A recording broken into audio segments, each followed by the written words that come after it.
நவகிரகங்களின் நல்லாசியுடன் அனைவருக்கும் வணக்கம். 2026 மிதுன ராசியினருக்குண்டான ஆடி மாத ராசி பலன்களை பார்க்கலாம்.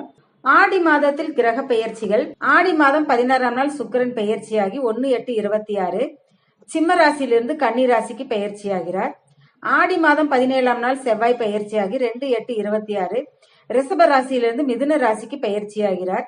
ஆடி மாதம் 20ஆம் நாள் புதன் பெயர்ச்சியாகி 5/8/2026 மிதுன ராசியிலிருந்து கடக ராசிக்கு பெயர்ச்சியாகிறார். ராசி அதிபதி புதன் வக்ரம் பெற்று ஆட்சி பெற்ற புதன் ராசிக்கு 7ஆம் பார்வையாக களத்திர சப்தமஸ்தானத்தை பார்த்து கொண்டிருக்கிறார். தனஸ்தானத்தில் உச்சம் பெற்ற குருவுடன் சூரியன் இணைந்திருப்பது மிகப்பெரிய நன்மைகள் ஏற்படும். சூரியன் குரு இரண்டும் ராஜ கிரகங்கள். ராசிக்கு அட்டமஸ்தானம் கர்ம ஜீவனஸ்தானங்களை பார்த்து கொண்டிருப்பது நீங்கள் எதிர்பாராமல் திடீர் அதிர்ஷ்ட வாய்ப்புகள் உங்களை தேடி வரும்.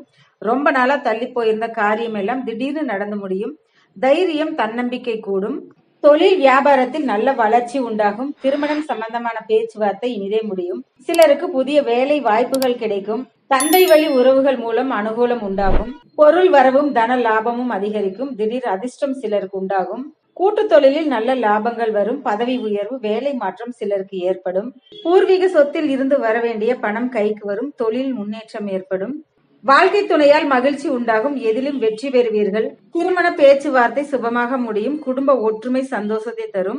கடன் பிரச்சனை தீரும். சிலருக்கு பதவி உயர்வுடன் வேலை மாற்றமும் உண்டாகும். கணவன் அல்லது மனைவிக்கு வேலை செய்யும் இடத்தில் அல்லது அலுவலகத்தில் அவர்களின் திறமையை பாராட்டி உத்தியோக உயர்வு பதவி உயர்வு சம்பள உயர்வு கிடைக்கும். கணவன் அல்லது மனைவி வீட்டிலிருந்து வர வேண்டிய சொத்துக்கள் வரும். வாழ்க்கை துணை வழியில் வரவு வந்து சேரும். கருத்து வேறுபாட்டின் காரணமா பிரிந்து வாழ்ந்த கணவன் மனைவி ஒன்னு சேர்ந்து ஒற்றுமையா சந்தோஷமா இருப்பீங்க. குடும்பத்தில் மகிழ்ச்சி ஏற்படும். அது மட்டும் இல்லாம அண்ணன் தம்பி அக்கா தங்கைன்னு பழைய பகையெல்லாம் மறந்து எல்லாரும் ஒன்னா சேர்ந்து குடும்ப விழாக்களில் கலந்து கொண்டு சந்தோஷமா காணப்படுவீங்க. உடல் ஆரோக்கியத்தில் சற்று கவனமாக இருக்க வேண்டும். மிதுன ராசியினர் கவனமாக இருக்க வேண்டிய நாள் 28ஆம் தேதி முதல் 30 வரை. நான் சொன்ன பலன்கள் விஷயங்கள் உங்கள் வாழ்க்கையுடன் தொடர்பு கொண்டிருந்தால் கமெண்ட் பாக்ஸில் கமெண்ட் பண்ணுங்க. ஏதேனும் சந்தேகம் இருந்தால் அப்பாயின்மெண்ட் வாயிலாக உங்கள் தனிப்பட்ட ஜாதக பலனை கேட்டு தெரிந்து கொள்ளுங்க. மறக்காம சேனலை சப்ஸ்கிரைப் பண்ணுங்க, லைக் பண்ணுங்க, ஷேர் பண்ணுங்க. நன்றி, வணக்கம், வாழ்க வளமுடன்.